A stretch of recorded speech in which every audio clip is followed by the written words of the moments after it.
Nós estamos então finalizando a unidade 2, que é todo o assunto que a gente vai ver para a prova. Okay? Então, esse assunto de hoje encerra o assunto para que vocês estudem para a prova.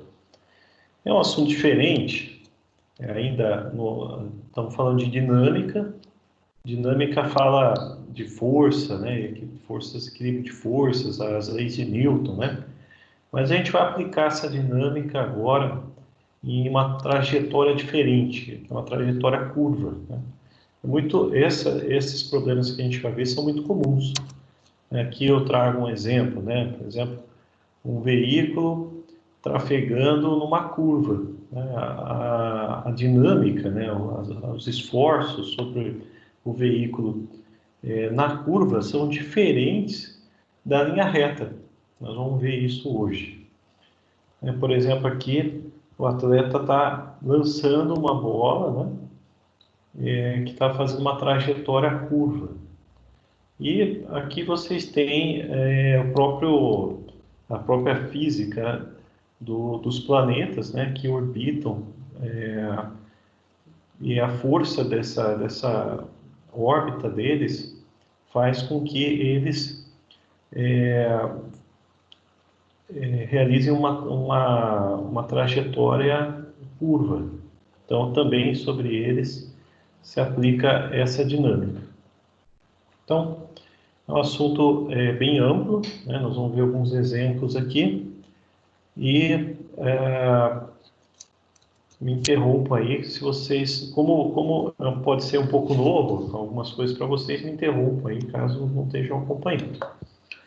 Veja bem, então, aqui a gente tem no lado esquerdo aqui da tela uma ilustração de um veículo fazendo uma curva. Então, você tem a vista superior do veículo fazendo a curva.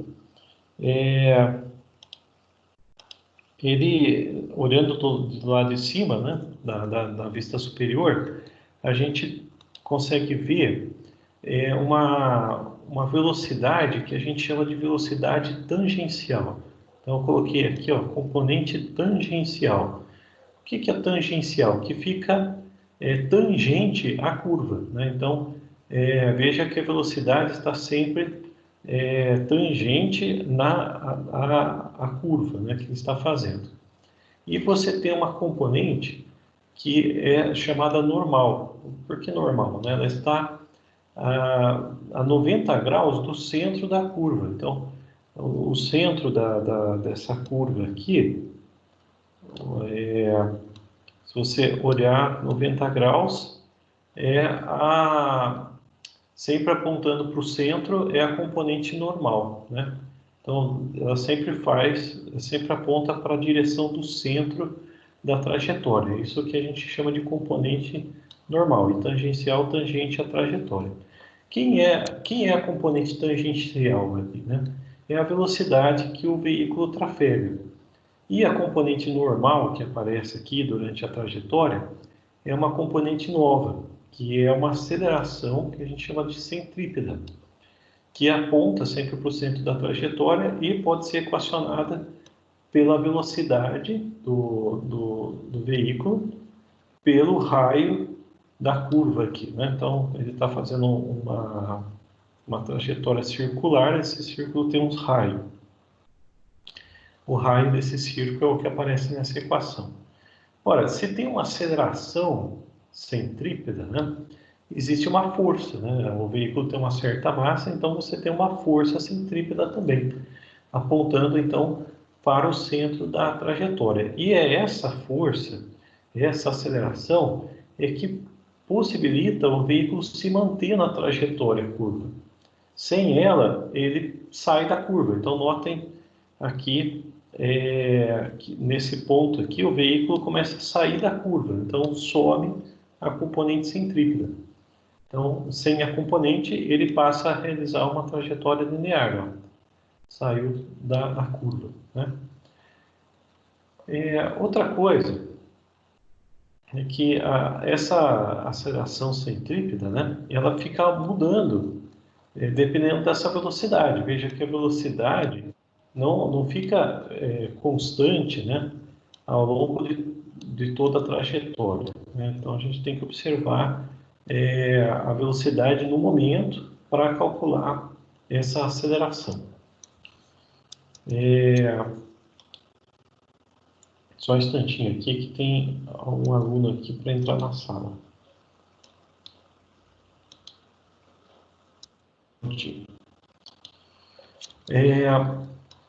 Agora, notem essa imagem aqui, que é a vista frontal do mesmo veículo, né?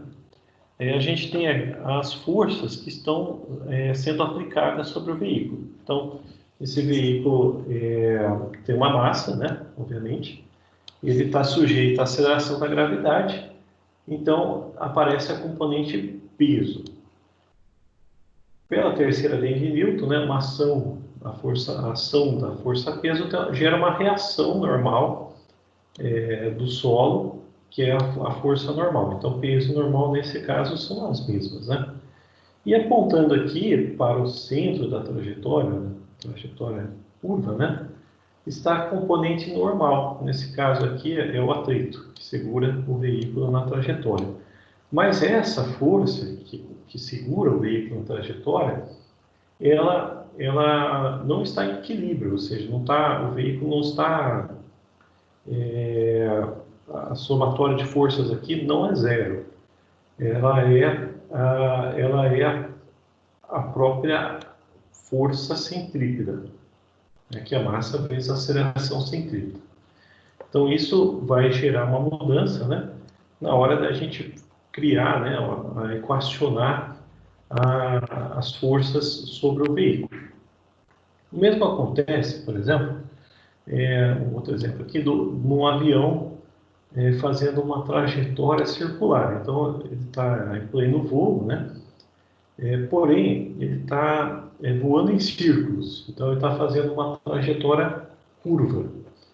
Aí, durante esse momento, né, de voar nessa trajetória curva, quais são as forças, né? Você tem a força peso do avião, tentando fazer ele cair, né? E você tem uma força de sustentação do veículo que vem do efeito aerodinâmico, da geometria do veículo, né, do avião, a geometria dele, a asa, os componentes do avião, permitem, né, que ele se sustente no ar, essa força de sustentação que aparece aqui. Contrária à força-peso, né? Porém, ela não está alinhada com a força-peso, né? E uma componente dessa força de sustentação está orientada ao centro da trajetória, que permite, então, que o veículo se mantenha nessa trajetória. Essa componente aqui, que se aponta para o centro da trajetória, é a força que possibilita ele se manter na trajetória circular. Então, a gente vai equacionar ela pela aceleração centrípeta. Ficou alguma dúvida aí desse equilíbrio de forças? Bem, se não apareceu dúvida, vamos continuar aqui.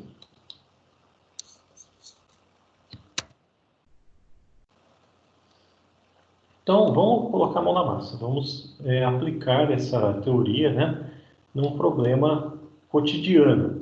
Então, a gente tem aqui um veículo fazendo uma curva. Então, esse é o nosso primeiro exemplo. A figura mostra um carro fazendo uma curva. O raio dessa curva aqui, né, o raio do asfalto aqui, né, é de 50 metros. Sabe-se que o coeficiente de atrito no pneu com asfalto vale 0,8. Então, esse é aquele μ, né, da força de atrito. Pede para que a gente calcule qual que é a máxima velocidade que o carro pode fazer essa curva sem derrapar. O que seria o derrapar aqui, né? O derrapar seria o seguinte: ele começa a se deslocar para fora da curva, né? Então, ele quebra o equilíbrio, né? O derrapar aqui, há um movimento, né? Quebra o equilíbrio do carro. E isso não é interessante, né? Porque isso gera instabilidade, né? Para quem está dirigindo o carro. Então, esse cálculo da velocidade máxima é um cálculo que mostra qual que é a máxima velocidade segura, né? Para esse veículo fazer essa curva sem que tenha instabilidade, né? Na direção. Então vamos lá. Então, como que a gente vai equacionar, né, isso? Bem, não vai ser muito diferente do que a gente já vinha fazendo. Nós vamos ter que enxergar quais são as forças, né, que atuam sobre esse veículo, tentando fazer então essa curva. Coloquei aqui de novo a imagem frontal do veículo. A gente já viu a distribuição de forças sobre ele. Então, esse veículo tem uma certa massa, então a força da gravidade gera uma componente para baixo, que é o peso, empurrando o veículo para baixo. Reação da força-peso anormal, reagindo então ao peso. Então, como eu disse para vocês, quem segura o veículo durante a curva é a força de atrito do pneu com o solo. Só que essa força de atrito, ela está atuando, né, numa trajetória curva. Então, a gente, toda vez que a gente tem uma trajetória curva, a gente está sujeito a uma aceleração centrípeta, essa que aparece aqui para vocês, que é a velocidade quadrada sobre o raio da trajetória. Então, como que a gente faz com essa aceleração aqui, né? Bem, vamos aplicar as leis de Newton, né? Então, primeiro aqui na vertical, né? Vamos olhar esse eixo vertical aqui. Nós só temos duas forças nele, né? Peso e a normal. Então, a vertical há equilíbrio, ou seja, o carro não está nem indo para baixo nem para cima. Então, há equilíbrio. O peso é igual a normal. É a somatória de forças na vertical dá zero, então a gente tem que peso igual a normal. E agora na horizontal, o que acontece ao longo, né, do eixo onde o veículo faz a trajetória? Ora, na horizontal, você tem, pela lei de Newton, que força resultante é massa de aceleração. A força resultante, a única força que está atuando ali, vocês notem, é a força de atrito, apontando para o centro da trajetória. Essa força de atrito, como o veículo faz um trajeto circular, essa aceleração aqui vai ser a própria aceleração centrípeta. Então é isso que muda para a gente. Ó. Essa aqui que muda a história para a gente na trajetória circular, que apareceu aqui, ó, a aceleração centrípeta. Olha só que legal. Então, a força de atrito a gente já estudou. Ela depende da reação com o solo, que é normal, e de um coeficiente que é adimensional, que depende da interação, né, dos corpos, né, nesse caso pneu-solo. Então, essa interação pneu-solo gera para a gente um certo coeficiente que a gente expressa pela letra grega μ. Né? Então, esse coeficiente, muitas vezes empírico, né, vezes a normal é a força de atrito. A gente já viu isso nas lições passadas aí. Então, força de atrito é o coeficiente de atrito, nesse caso aqui já nos mostrou 0,8, e a reação do solo. Só que a reação do solo, a gente já equacionou aqui em cima, olha. A normal é igual ao peso, está em equilíbrio ali. Né? Então, essa força de atrito, μ vezes a normal, é a massa vezes a aceleração centrípeta, nesse caso, então, todas as trajetórias a gente pode usar essa equação, velocidade ao quadrado sobre o raio. Então, massa é velocidade ao quadrado sobre o raio. Então, substituir a normal aqui por mg. Por que mg? Porque é o peso, né? Peso é massa vezes a aceleração da gravidade. Normal é igual a peso, então apareceu aqui mg. no lugar da normal. E notem que interessante, né? Eu tenho massa de um lado, massa do outro lado. Eu posso passar ela dividindo, então é como se a gente cortasse a massa aqui. Não tem mais massa, não tem mais massa. Então fica só μ vezes g, velocidade ao quadrado sobre o raio. Como eu estou interessado na velocidade, e o raio está dividindo, eu passo ele multiplicando. Então fica que velocidade ao quadrado é igual ao μ, a massa eu cortei, a aceleração da gravidade que é o g, vezes o raio. Estava dividindo, passei multiplicando. Ou seja, a velocidade é a raiz quadrada de raio gμ, que é o que está mostrando aqui. Então, a velocidade, essa velocidade máxima aqui, por que máxima, né? Porque se você trafegar, né, com uma velocidade maior que essa, aí a força de atrito não vai te sustentar. O veículo vai ter uma aceleração saindo da trajetória circular, com uma velocidade maior que essa. Então, essa velocidade máxima que a gente calculou aqui não depende da massa do veículo, não depende se o veículo é leve, mais leve ou pesado. Depende apenas do raio da pista, ou seja, uma pista com raio longo permite velocidades maiores, né? E um raio menor, uma curva mais acentuada, velocidades menores, e aceleração gravidade e o μ, ou seja, quanto maior, né, a, a aderência do pneu com o solo, maior também é a velocidade, né? Então, por exemplo, num dia de chuva, em que você tem redução da aderência do pneu com o solo, a velocidade máxima diminui, porque diminui o μ, e fica menor. Então, a velocidade é diretamente proporcional a isso, a velocidade fica menor. No nosso caso aqui, o raio é 50 metros, G eu estou usando 9,81, μ 0,8, a dimensional μ.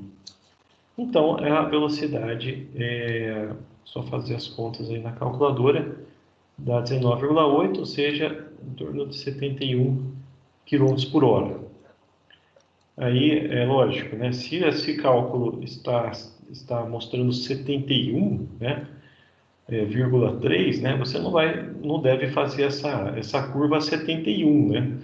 Então, por exemplo, lá uma placa de trânsito não vai dizer que você pode fazer essa curva a 70 km por hora, vai limitar uma velocidade menor, obviamente por segurança. Por exemplo, 60 km por hora, você teria uma certa segurança para fazer a curva. Pessoal, vocês estão acompanhando? Está aparecendo tudo aí para Professor, vocês? eu estou Tá acompanhando, mas sim. eu estou com dúvida. Pode falar. Não, então, nessa parte aqui que você colocou aqui M e G, o senhor falou, mas eu não entendi muito bem. Eu queria só que você repetisse, fazendo Uhum, favor. sem problema. É que a força de atrito, né, a gente já equacionou ela. A força de atrito, ela é esse μ, que é sempre uma constante de interação entre um objeto e o outro, né? E a normal, que é a reação com o plano em que o objeto está. Nesse caso é o solo, né? Então, Certo. a reação do veículo com o solo. Aí, essa normal, nesse caso, né? Nesse caso, a normal é igual ao peso. Né? Por quê? O veículo está na horizontal. Né? Se você, por exemplo, tivesse essa curva um pouco inclinada, se ela tivesse um ângulo de inclinação, aí já não seria mais peso igual ao normal. Não é o caso aqui. Se essa curva fosse um pouco inclinada, né? Mas né, como a pista não é inclinada, a gente tem que μ igual a normal igual ao peso. Por isso que apareceu o mg aqui. Não sei se é essa aqui a sua dúvida. Esse mg aqui apareceu dessa equação aqui de cima, que vem do Certo. equilíbrio na vertical. Né? Inclusive, se a pista fosse um pouco inclinada, né, vocês já devem ter visto pistas que são assim, né, o veículo fica num plano inclinado. Estou tentando desenhar o veículo aqui. Sim. É melhor, tá? Essa inclinação aqui favorece, aumenta essa velocidade, tá?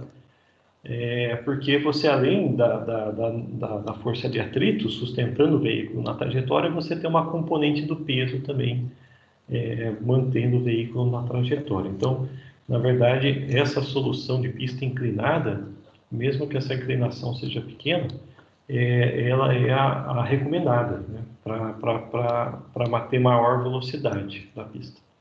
Ok? Vamos para outro exemplo? Podemos ir?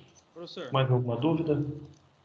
esse exemplo, esse exercício também poderia servir para ver se o carro tomba ou não? Não, Não. não. Não. Por exemplo, esse, você podia pensar assim, né? Qual é a velocidade, né, que esse carro passa a rolar, né? Você tem o tombamento do carro, né? Outro cálculo, né? Porque aí você teria que pensar o seguinte, ó, para o carro rolar, né? Ele teria que tirar uma roda do solo, você concorda? Sim. Então seria uma coisa assim, o carro está aqui, a pista está aqui, ó, o carro está querendo rolar, né? Então essa roda perdeu o contato com o solo, pode notar, ó, perdeu o contato com o solo, né? Aí você faz o equilíbrio de forças pensando nisso, uma roda só no solo e esse carro rolando, né? Eu não vou fazer isso agora porque nós temos que fazer um equilíbrio dinâmico aqui usando o momento da força, que é o braço da força, tá? Que não é o nosso assunto nesse momento, por isso que a gente não vai fazer essa conta agora. Mas é um assunto de dinâmica também, tá? Que a gente certamente vai ver aí no decorrer do curso, tá bem? Ok. Ok? Vamos então para o próximo exemplo. Uma outra coisa eu ia perguntar, como se chega a essa constante, esse coeficiente aqui Tá. esse mi, né? Então, como eu disse, é uma interação de pneu-solo, né? Ele é mais empírico. Por exemplo, no caso, por exemplo, de rodovia, né? Você tem alguns estudos que permitem você, por exemplo, entrando com a geometria do pneu. O pneu ele tem uma certa geometria, tem uma largura, um diâmetro, tem um tipo de sulco, né, no pneu, né? E você Sim. entrando com essa geometria, você calcula o Mi. Existe esse equacionamento, entendeu? Também aí já é um estudo assim mais dedicado, né? Porque é um que a gente chama de interação pneu-solo, né? Mas Mas existe uma mas tabela que não, especifica isso?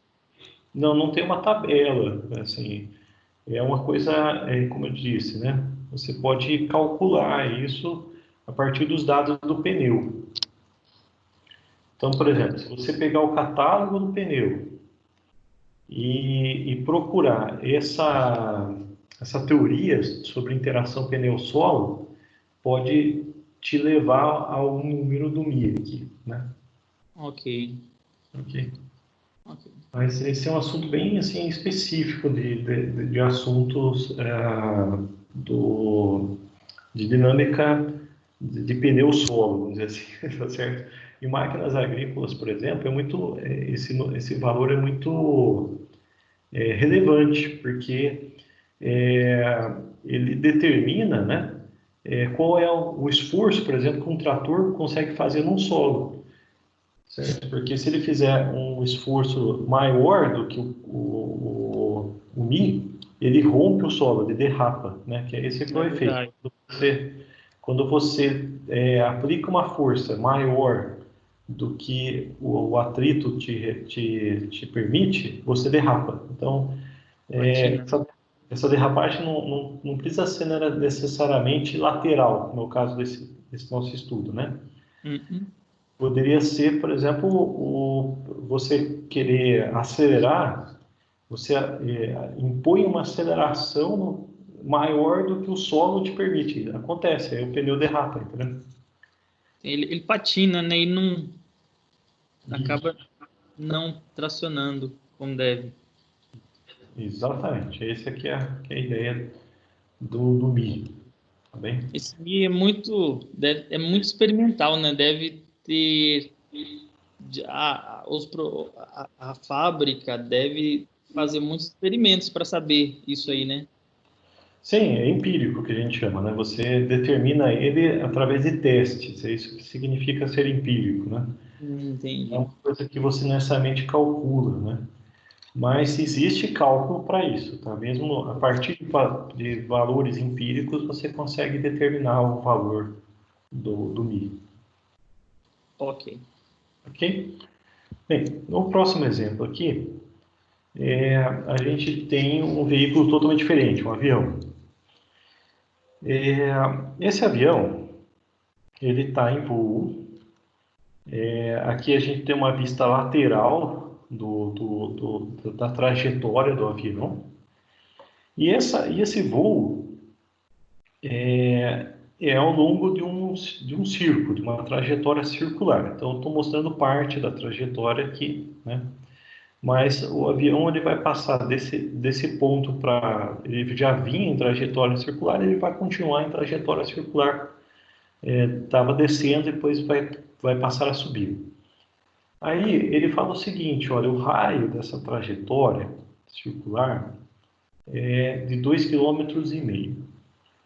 O avião, ao longo dessa trajetória, mantém a velocidade em módulo constante. Por que ele fala módulo, né? Porque a velocidade é um vetor, né? A velocidade é um vetor, então ele tem módulo de direção sentido. Então a direção muda, mas ele está falando que o módulo, o valor do módulo da velocidade não muda, fica igual a 900 km por hora. E pilotando o avião uma pessoa de 80 quilos. Então o piloto do avião tem 80 quilos de massa. E ele está sentado sobre uma balança de mola. Então, o piloto está sentado sobre uma balança. Então, esse piloto sentado sobre uma balança é para falar para a gente, né, que ele está interessado em saber qual é a, a reação, né, do assento do piloto, né? Então, quanto de força que o assento do piloto recebe, né? Não é só o peso do piloto, é isso que a gente vai ver, né? Qual é a marcação da balança no ponto M, nesse ponto aqui, que é o mais baixo dessa trajetória. Então, olha que estranho, né? É aquele efeito, né, dinâmico que a gente tem quando a gente está no interior de um veículo. Então, a gente já viu isso, né? Por exemplo, a gente está num veículo em movimento, o veículo acelera, a gente vai para trás, o veículo freia, a gente vai para frente.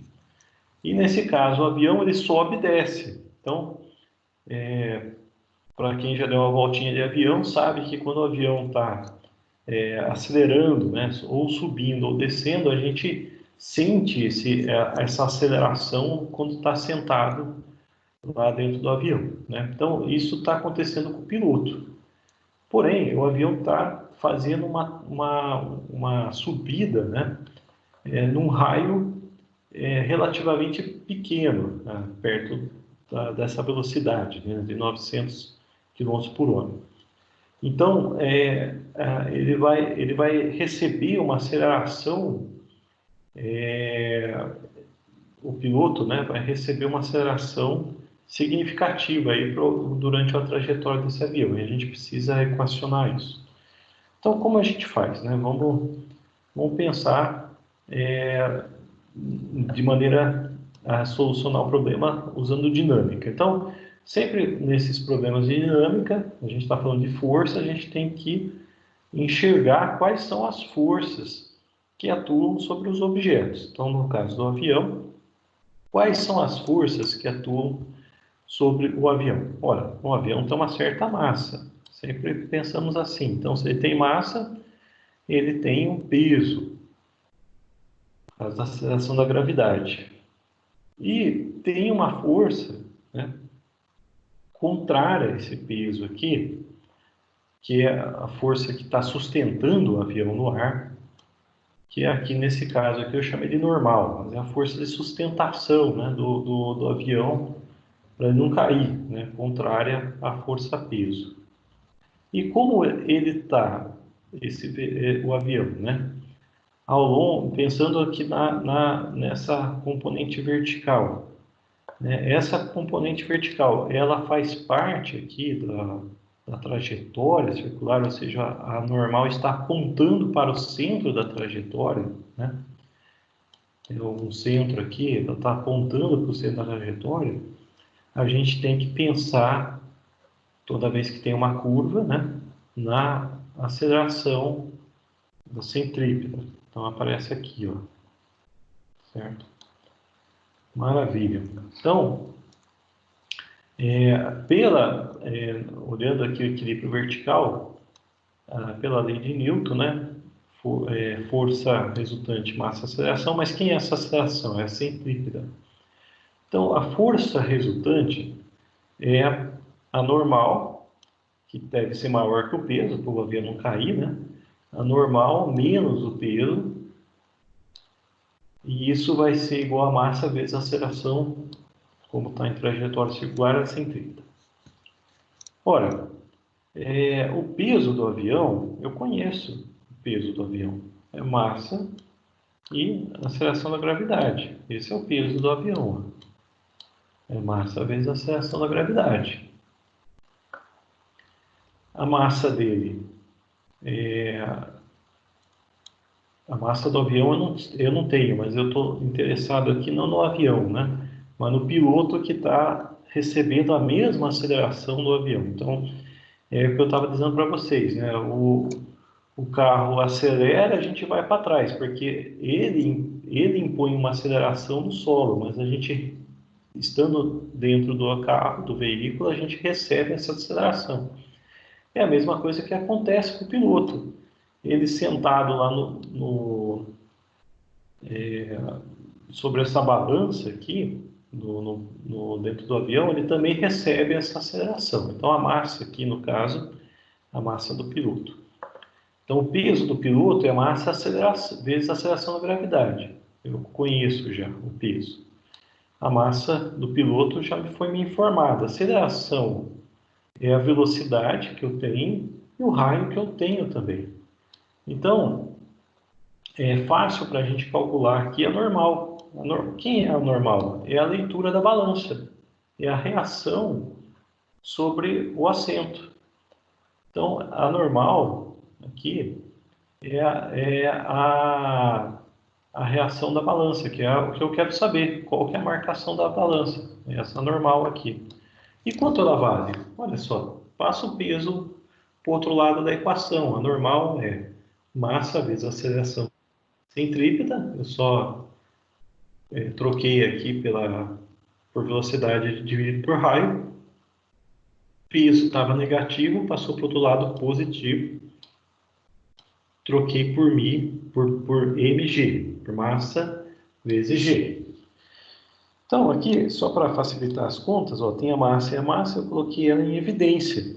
Massa vezes velocidade ao quadrado sobre o raio mais g. Se eu não quisesse ter feito isso, colocado podia colocar só os números aqui também, né?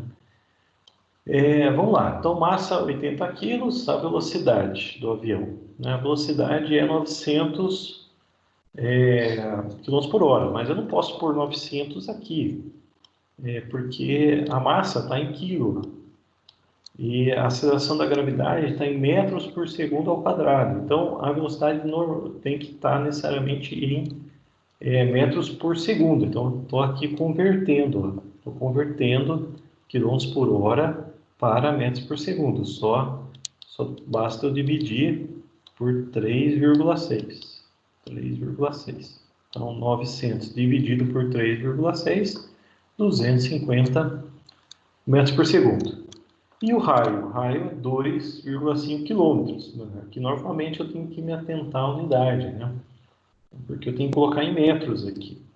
Então, também aqui, ó, passando de quilômetros, que é K, significa 10 à terceira, 1000, né? Então, 2.500 metros. Agora sim, só colocar isso na calculadora, a gente tem que a normal vale 2.784,8, ou seja, dividido por 10 aproximadamente, né? 279 quilos. Então, essa é a leitura da balança. Então, o assento, né, não está resistindo aos 80 quilos, né? Mas, por causa dessa significativa aceleração aqui envolvida numa trajetória circular, o assento está resistindo a quase 280 quilos. Só. Agora vocês me perguntam o que vocês não entenderam dessas contas todas aqui.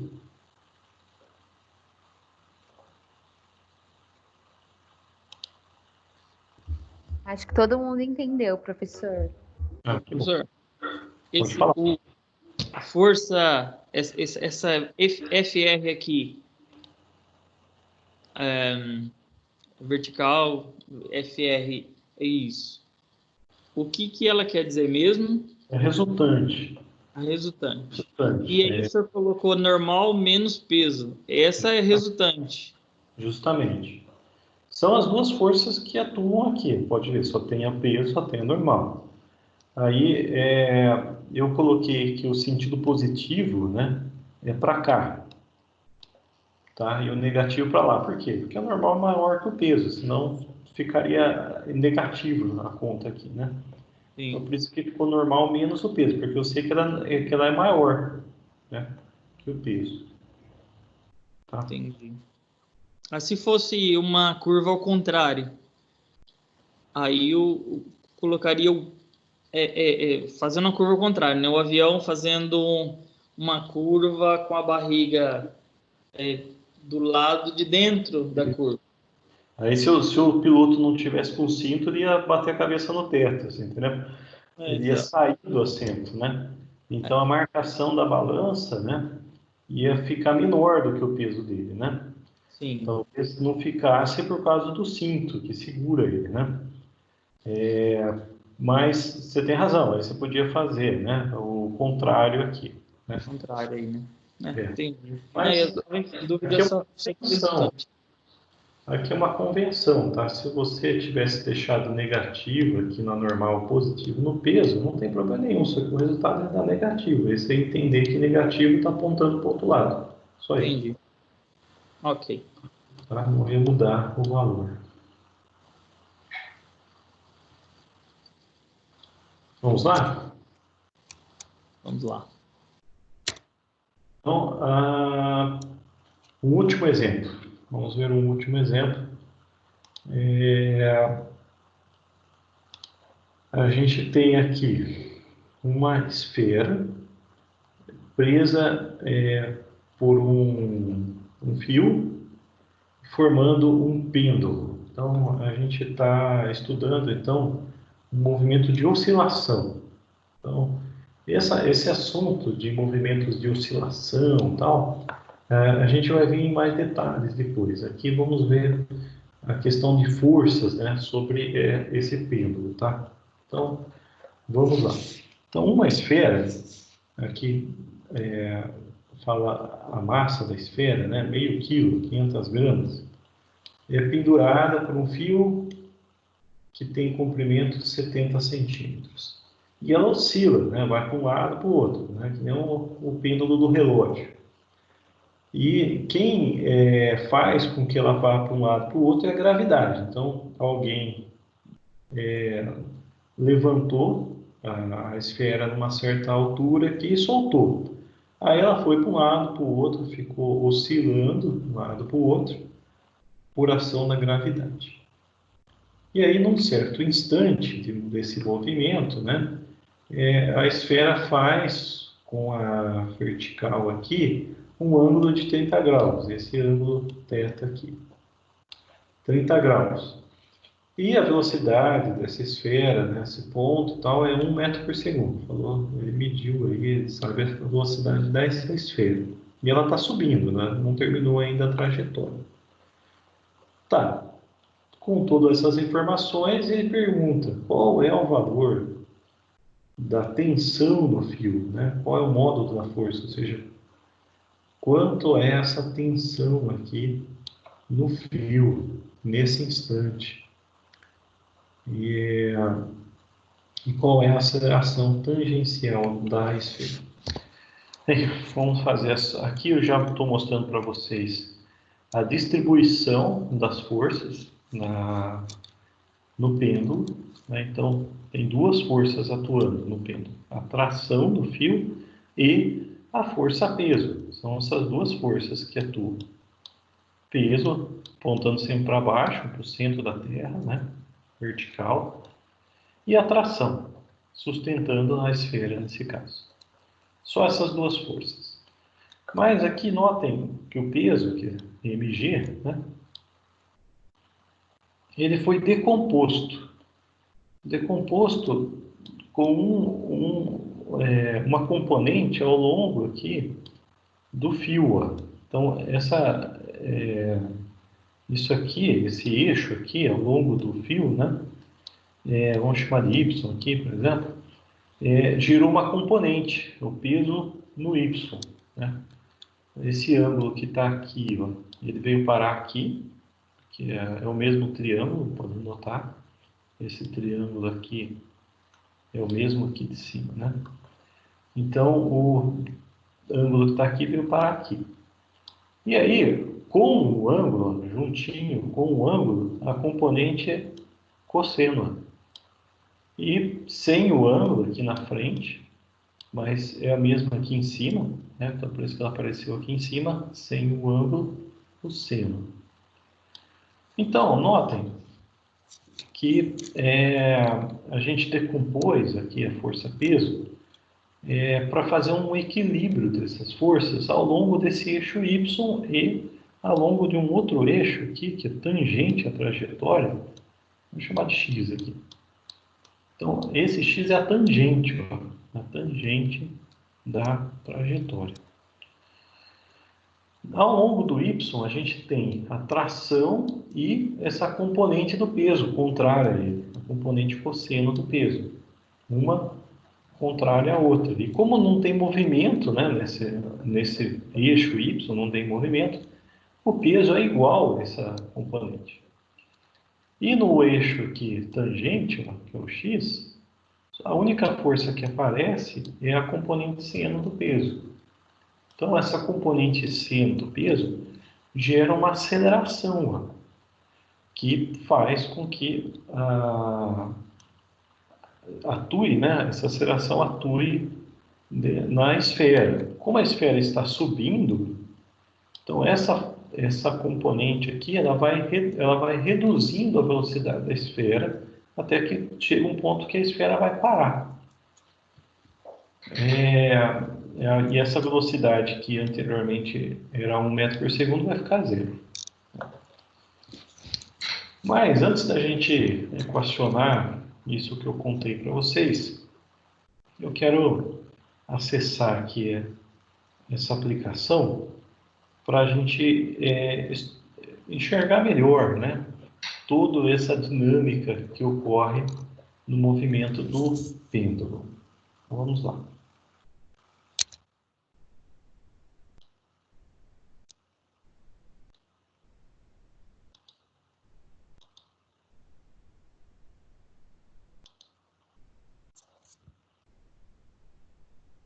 Muito bom. A gente tem aqui, nesse endereço, né, um pêndulo. E a gente faz o que com esse pêndulo? A gente pode enxergar, né, as componentes de velocidade e aceleração atuando sobre ele.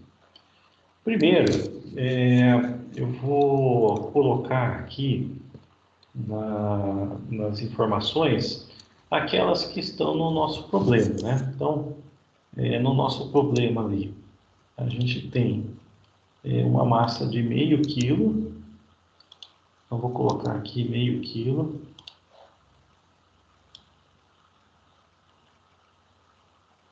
E também a gente tem um comprimento de 70 centímetros no fio. Vou colocar aqui, então. Opa, já está. Maravilha. Aqui eu entro com a gravidade, 9,81. E eu pedi para ele mostrar, então, velocidade e aceleração. Então, no caso lá, o pêndulo está na posição 30 graus com a vertical e ainda está em movimento, ou seja, a posição de equilíbrio dele, a posição máxima é maior que essa. Então, vamos supor que fosse 40 graus. E essa simulação aqui faz com que o pêndulo, né, não tenha atrito com o ar. Tá? Aqui eu tirei o atrito com o ar. Então, como não tem atrito, não tem ar aqui, né, uma situação como se ele estivesse no espaço, né, esse pêndulo vai ficar oscilando eternamente aqui, certo? Sempre, porque ele nunca perde nenhuma energia, né? Pode notar que ele sempre volta na mesma posição que foi lançado. Bem, primeiro vamos observar essas componentes de velocidade e aceleração mostradas aí. Vou colocar em câmera lenta aí para a gente ver. Notem, né? A velocidade, essa componente em verde. Ela não é a mesma, né? Ela muda ao longo da oscilação. Ela atinge um valor máximo quando está no ponto mais baixo da trajetória e, obviamente, ela atinge o valor zero quando o pêndulo para, né? Quando o pêndulo para, não tem velocidade, a velocidade é zero. Mas o mais interessante é que ela muda de direção, né? Ora ela está numa direção, ora na outra, né? Porque o pêndulo vai para um lado e para o outro, né? E a componente aqui, a aceleração em amarelo. Notem que ela fica na direção, na mesma direção onde estava tangente, né, a trajetória, ela fica exatamente tangente à trajetória quando o pêndulo está na posição mais alta. Mas por que ela fica tangente na trajetória? É porque quando ele está na posição mais alta, não havendo mais velocidade, né, então a única aceleração que há sobre o pêndulo, né, é aquela componente do peso, que faz com que ele volte para a oscilação, né? O peso, a gravidade que empurra o pêndulo, né? E a componente de aceleração, ela fica completamente apontando, né, para o centro da trajetória, no ponto mais baixo aqui, onde a gente tem a componente peso se equilibrando com a tração sobre o fio, né? E aí a aceleração que acontece nesse caso é apenas a aceleração centrípeta, né? Que aponta para o centro da trajetória, por isso que fica exatamente apontando para o centro, no ponto mais baixo. Outra coisa que a gente estuda, né, nesse movimento do pêndulo, né, é o tempo, né, que o pêndulo fica oscilando, que a gente chama de período de oscilação, que compreende o tempo que ele parte do equilíbrio aqui na posição mais baixa, ele atinge a posição mais alta e nos dois lados. Tudo isso daí é o período. Então ele vai e volta durante o que a gente chama de período de oscilação. Vou mostrar aqui novamente como que a gente determina o período, né? Nota que é tanto o tempo de ida de um lado quanto do outro. A soma desses tempos, né, depois vai para o outro lado e volta para a posição central, é o período. Maravilha! Entendendo isso, né, a gente quando for possível, né, deve fazer experimentos com pêndulo, certo? E compreendendo melhor, então, todas essas grandezas que eu estava falando. Mas compreendendo isso, vamos voltar agora para o nosso problema.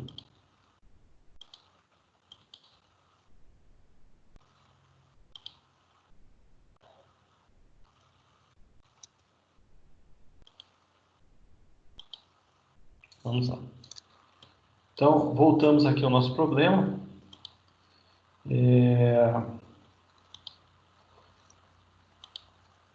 A gente já identificou aqui quais são as forças que estão atuando. São a tração e o peso. Porém, o peso, como a gente estava discutindo, foi decomposto, né, numa componente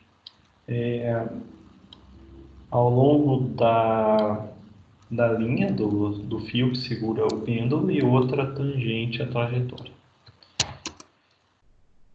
E notem que nessa componente aqui, na direção do fio, essa aqui, ó, vamos chamar de Y aqui, então na direção Y, né, essa direção do fio, o que a gente tem aqui? Tem a tração e contrária a ela, a componente do peso cosseno. Então, a tração menos a componente cosseno são a força resultante. Então, qual é a força resultante ao longo do fio aqui? É a tração menos a componente peso cosseno. Essa é a força resultante. E a força resultante, massa vezes aceleração, como isso aqui está ao longo de uma trajetória circular, aparece a centrípeta aqui. Aqui a única coisa que eu fiz, em vez de escrever raio, né, eu coloquei L, o comprimento do fio aqui. Bem, então, se você passar essa componente, em vez de cosseno para o outro lado, vai ficar mais, né? E colocar a massa em evidência, porque parece massa para os dois lados, você vai ter que essa tração pode ser calculada por massa vezes g cosseno mais velocidade quadrada dividido pelo L.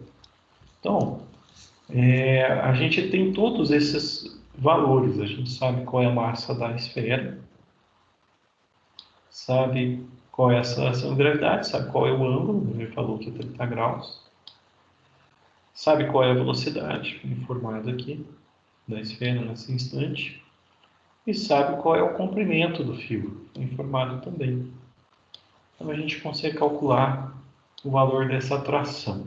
Então, a tração do fio era um dos objetivos aqui. A gente fazer esse cálculo, a gente sabe já como calcular isso. Então vamos fazer a conta, né? Então a massa é 500 gramas, você tem que passar para quilos. Então divide por 1000, fica meio quilo. Está em quilograma. Meio quilograma. Aceleração da gravidade, estou usando 9,81. Cosseno de 30, que é o ângulo. A velocidade, que é 1. E o comprimento 0,7, que vem de 70 centímetros passando para metro. Então tem que dividir por 100. Eu volto duas casas, fica 0,7. Divido por 100. Colocando isso na calculadora, eu tenho o valor da tração 4,96, 5 minutos aproximadamente. Muito bom. Outra coisa que eu teria que fazer aqui é determinar a aceleração tangencial da esfera. Aquela que faz com que a esfera, no caso aqui, como ela está subindo, desacelere, ou seja, ela vai parar uma hora. Qual é a aceleração que vai fazer essa esfera parar? Ora, aplica novamente a lei de Newton, só que agora observando a tangente, né? Vamos chamar de direção x aqui. Então, ao longo do x aqui. Quais são as forças atuantes? A única força atuante é a componente do peso, mg seno. Porém, ainda continua uma trajetória circular. Então, a resultante, massa vezes a centrípeta. Ora, eu coloquei o valor negativo aqui, porque essa força, né, ela é de desaceleração. Então, só para expressar que essa aceleração aqui, né, ela está reduzindo a velocidade, ou seja, negativo, né? Então, eu considerei positivo para lá. Então, menos mg seno, componente lá ao longo da tangente, é massa centrípeta. Ora, você tem massa e massa dos dois lados aqui, ó. Então você pode cortar, né, a massa para os dois lados aqui, corta, fica só G seno, esquece aqui a massa, que não tem mais a massa. Fica só G seno, então a aceleração é igual a menos G seno θ. Então, a aceleração é igual a menos G, 981, seno θ, que é meio. Então, o valor da aceleração, menos 4,9. Prontinho. Feitas as contas, pergunto se há dúvida. Se não há dúvida, a gente vai passar no próximo. Lembrando que vocês também podem usar o zap ali da turma, né, para mandar as dúvidas. Vocês estão acompanhando, pessoal? Está conseguindo ouvir? Ô, professor, Não? uma dúvida. Maravilha. Então, Essa aceleração, sim, mas a aceleração se mantém em qualquer ângulo. Não, dependendo do ângulo vai ser diferente, né? Porque ela para ou não. Ela não muda. essa aceleração que apareceu aqui, né, que a gente calculou, né, ela é a aceleração que desacelera a esfera, né? Então vem da primeira lei de Newton, né? Massa vezes aceleração. Não é a mesma aceleração que aparece aqui em cima, ó. Tá vendo? Entendi. Não é essa aceleração aqui. Eu não podia chamar de centrípeta. É uma aceleração, né? Não é a mesma que aparece aqui, tá? Certo? Então ela vai mudar de acordo com o ângulo que tiver o pêndulo faz aqui com a posição dele reto aqui ao centro.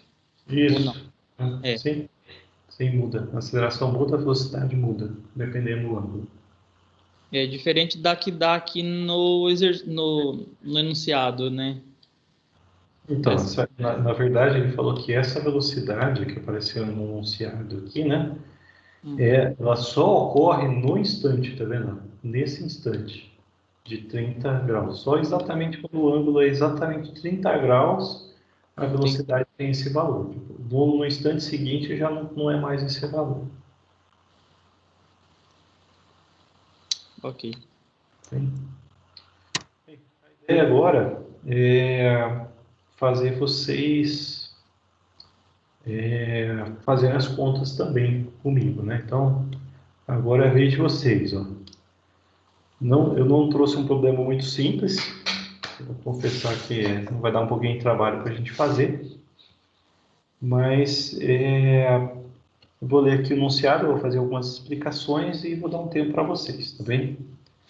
Vamos ver juntos o enunciado aqui desse problema. A gente novamente tem uma esfera. Está meio clarinho ali, mas notem que tem uma esfera aqui. Essa esfera tem massa, já está identificada a massa aqui, ó, 1,34 kg. Ela está presa a uma haste rígida, que é essa haste aqui, tá? Essa haste aqui, que é uma haste rígida. E essa esfera está presa a essa haste aqui por meio de dois fios, que não tem massa. E são esses fios aqui. Esse é um fio, esse é outro fio. E Esses fios têm comprimento 1,7 de comprimento,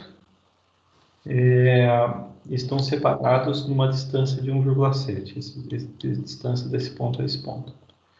E o conjunto está girando em volta do eixo da haste. Então, notem aqui, ó, você tem um giro, isso aqui tudo está virando, né? Então, a haste vira, está rotacionando a haste, e isso faz com que a esfera fique orbitando a haste aqui, né? Então, ela está numa trajetória circular, cujo centro é a haste, certo? Então, a esfera e os fios, né? Quando ela está nesse movimento circular, os fios ficam estendidos, esticados. Então, está tudo esticado aqui por ação da força centrífuga, né? Que mantém a esfera nessa posição. Ele passou aqui, ele mediu a tensão no fio aqui de cima. Ó. Esse fio aqui de cima, ele mediu qual que era a tração, qual que era a tensão nesse fio. Já falou aqui para a gente, ó, 35 newtons. Está pedindo para a gente determinar qual que é a tração, a tensão no fio aqui de baixo. Qual que é essa tração aqui? E também determinar a velocidade que essa esfera está girando aqui. Bem, como que vocês vão resolver isso? Vocês vão ter que fazer um equilíbrio de forças observando a esfera. Então, a esfera está aqui. Quais são as forças atuantes sobre a esfera? Olha, a esfera tem massa, então tem peso. Peso para baixo. Essa ação está para baixo. O que mais que há de força, né, atuando nessa esfera? Olha, tem uma tração aqui no fio, que a gente não sabe, e tem uma tração que vem do outro fio que a gente sabe, que vale 35. Então, o peso da esfera a gente sabe, porque a gente sabe a massa. Essa tração é o que a gente quer saber. Essa tração aqui de cima a gente sabe. Então, se vocês observarem, né, as forças sobre essa esfera, basta fazer a decomposição dessas forças para a gente fazer o cálculo do equilíbrio, né? Então, aqui, ó, contrário a essa força-peso, você vai ter uma componente dessa força, então a gente pode imaginar um eixo aqui, vertical. Então, você vai ter uma componente dessa força nesse eixo e uma componente horizontal aqui. Uma componente dessa 35 no eixo horizontal, uma componente dessa tração que a gente quer saber nessa componente horizontal. E a horizontal, olha só quem está atuando nela, é a aceleração centrípeta. Pessoal, essas são as dicas. Eu vou dar um tempo para vocês tentarem colocar a mão na massa aí. Notem aqui o ângulo de 60 graus. Esse ângulo de 60 graus, ele ocorre também aqui, ó. Então, o ângulo aqui, ó, entre esses dois vetores, esse ângulo total aqui, né, também é 60 graus, porque esse aqui é um triângulo equilátero, tem todos os lados iguais. Então, a somatória dos ângulos de um triângulo 180, como todos os ângulos são iguais, todos os ângulos são 60 graus. Então, esse ângulo aqui é 60 graus. E, como está exatamente na metade, né, você tem 30 graus aqui, metade de 60, né? E 30 graus aqui. Então, o ângulo, né, que esses vetores estão fazendo, né, com a horizontal, você já sabe, é 30 graus. Então, fica fácil para fazer a decomposição deles ao longo do x e y, né? Vamos chamar de y aqui. Isso aqui. Só, eu vou, como sempre eu tenho feito, né, eu vou parar aqui a gravação, dar um tempo para vocês e a gente resolve junto depois isso. E eu vou colocar lá a solução depois na área para vocês, beleza?